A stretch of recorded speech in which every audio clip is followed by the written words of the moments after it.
यदि ओडिशा के इतिहास को कुरेदा जाए तो भगवान जगन्नाथ के साथ जुड़ी कई रोचक कहानियों का पता चलता है। बहुत सी ऐसी कथाएं भगवान के मानवीय स्वरूप का प्रतिपादन करती है, जो कि भक्त के बुलाए जाने पर सदैव उसके मित्र, भाई अथवा सलाहकार बनकर उसकी सहायता करने हेतु उपस्थित हो जाया करते हैं। अपने आराध्य को प्रत्यक्ष देखने का ये दुर्लभ सौभाग्य शायद ही किसी और देवता के भक्तों को इतनी बार मिला हो। कलिंग राज्य पर कई वर्षों से गजपतियों का शासन रहा है। महान गजपति शासकों ने कलिंग की सीमा को उत्तर में गंगा से लेकर दक्षिण में कृष्णा नदी तक विस्तृत कर दिया था। अपनी वीरता और पराक्रम के अतिरिक्त अपने कुलदेवता भगवान जगन्नाथ को वो इन सब का श्रेय देते थे। उनका मानना था कि जो सुख समृद्धि उनके राज्य में वास करती है, उसके पीछे प्रभु श्री जगन्नाथ की कृपा का सबसे बड़ा हाथ है। इसलिए गजपति राजा स्वयं को रायत नाम से भी संबोधित करते हैं, जिसका मतलब होता है सेवक राजा। वो जो सबसे पहले भगवान जगन्नाथ का नौकर है और बाद में राजा। अतएव आज आपको ऐसे ही एक विष्णु भक्त राजा की कहानी सुनाने जा रहे हैं, जिसके पक्ष में स्वयं भगवान जगन्नाथ और बलभद्र ने युद्ध लड़ा था। विजयनगर साम्राज्य के सम्राट नरसिंह देव राय की कन्या पद्मावती अपनी सुंदरता के लिए पूरे भारतवर्ष में प्रसिद्ध थी। असाधारण रूपमती होने के कारण उनका अन्य एक नाम रूपम्बिका भी था। जब पद्मावती के सौंदर्य की चर्चा कलिंग के राज दरबार तक पहुंची, तो वहां के चक्रवर्ती गजपति राजा पुरुषोत्तम देव ने उनसे विवाह करने का मन बनाया। अतएव उन्होंने अपने एक दूत के हाथों कुछ उपहार भिजवाकर नरसिंह देव से उनकी पुत्री का हाथ मांग लिया। यद्यपि राजा पुरुषोत्तम देव का पराक्रम और कलिंग राज्य के ऐश्वर्य के बारे में नरसिंह देव ने सुन रखा था, परंतु विवाह से पूर्व एक बार देख लेने का भी सोचा। उन्होंने अपने मंत्री और कुछ पार्षदों को कलिंग राज्य जाकर राजा पुरुषोत्तम देव से मिलने तथा उनके विषय में और जानने के लिए भेज दिया। नरसिंह देव के पार्षद आषाढ़ शुक्ल द्वितीया को पुरी पहुँचे, जिस दिन भगवान श्री जगन्नाथ का सबसे बड़ा पर्व रथ यात्रा का पहला दिन था। पुरुषोत्तम देव ने दरबारियों से विजयनगर से आए अतिथियों का उचित आदर सत्कार किया तथा उन्हें पावन रथ यात्रा पर्व के दर्शन कराने हेतु अपने साथ ले गए। जब वो सभी वहां पर पहुंचे, तो अपने सामने का दृश्य देखकर नरसिंह देव का मंत्री परिषद आश्चर्यचकित हो उठा। उन्होंने देखा कि राजा पुरुषोत्तम देव हाथ में सोने का झाड़ू लिए भगवान जगन्नाथ के रथ पर झाड़ू फेर रहे हैं। जब उन्होंने इसके बारे में पूछा, तो उत्तर मिला कि राजा तो भगवान के सेवक हैं और इस तरह प्रति वर्ष जगन्नाथ के रथ पर झाड़ू लगाने को अपना सौभाग्य मानते हैं। ये सुनकर नरसिंह देव के पार्षदों के मन में राजा के प्रति नीच भाव उत्पन्न हुआ और वो सभी तुरंत कांची नगर वापस लौट आए। वापस आकर उन्होंने राजा नरसिंह देव को सारा वृत्तांत सुनाया। पुरुषोत्तम देव का झाड़ू लगाना विजयनगर नरेश को भी कुछ खास पसंद नहीं आया और वो भी गणपति राजा को केवल एक मामूली जमादार कहकर उनका अपमान करने लगे। जैसा वो मन में सोच रहे थे, वैसा ही संदेश उन्होंने कलिंग राज्य भेज दिया।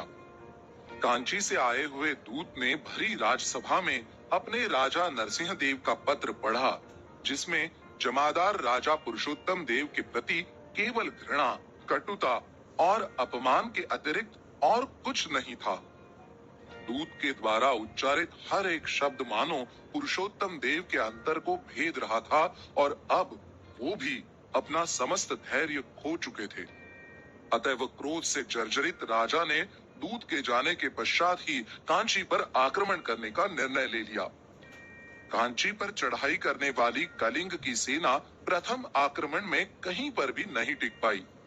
विजयनगर की विशाल सेना के सामने राजा पुरुषोत्तम देव को पराजय स्वीकार करनी पड़ी। वो अब व्यथित तथा पहले से ज्यादा अपमानित महसूस कर रहे थे। अन्य कोई उपाय न पाकर वो भगवान जगन्नाथ की शरण में आए और उनकी प्रतिमा के सामने गिरकर अपनी पीड़ा का बखान करने लगे। भगवान जगन्नाथ पर उनके अखंड विश्वास ने दोबारा उनके मन में आत्मविश्वास जागृत कर दिया और वो फिर से कांची पर चढ़ाई करने हेतु निकल पड़े। कांची की ओर कूच करते समय राजा का सामना मणिका नामक एक ग्वालिन से हुआ, जिसने उन्हें रोक लिया। राजा को अभियान के समय किसी के द्वारा टोके जाने पर बहुत गुस्सा आया, लेकिन उन्होंने अपने राजधर्म का पालन करते हुए इस ग्वालिन की बातों को एक बार सुनना चाहा। क्या ये विशाल सेना तुम्हें दिख नहीं रही ग्वालिन? तुम्हें पता है ना कि विजय की ओर अग्रसर सेना को बीच में टोकना अशुभ माना जाता है। बताओ, कौन हो तुम और तुमने हमारा मार्ग क्यों रोका? क्रोधित गजपति ने पूछा। क्षमा करे महाराज, मैं माणिक ग्वालिन हूँ, यहीं पास के गांव में रहती हूँ। आपको क्रोधित करने का मेरा कोई उद्देश्य नहीं था। मैं तो केवल अपना बकाया धन पाने हेतु आपसे विनती कर रही हूँ। ग्वालिन ने अपना उद्देश्य बताते हुए कहा। बकाया? कैसा बकाया? राजा ने पूछा। काले और सफेद घोड़ों पर सवार आपके 2 सैनिक कुछ देर पहले ही इस मार्ग से गुजरे हैं। उन्होंने मुझसे दही का पान किया, लेकिन उसका मूल्य चुकाने के लिए उनके पास धन नहीं था। इसी कारण उन्होंने मुझे एक अंगूठी प्रदान की और कहा कि उसे आपको दिखाकर मैं आपसे अपना बकाया धन ले लूं। माणिक ने कुछ देर पहले अपने साथ हुए वृत्तांत को बताया। गजपति ने जब अंगूठी देखी तो उनके आश्चर्य की कोई सीमा नहीं रही। वो अंगूठी स्वयं भगवान जगन्नाथ की थी। भक्ति भाव से गदगद पुरुषोत्तम देव की आंखों से अब अश्रु निकलने लगे थे। अरे माणिक,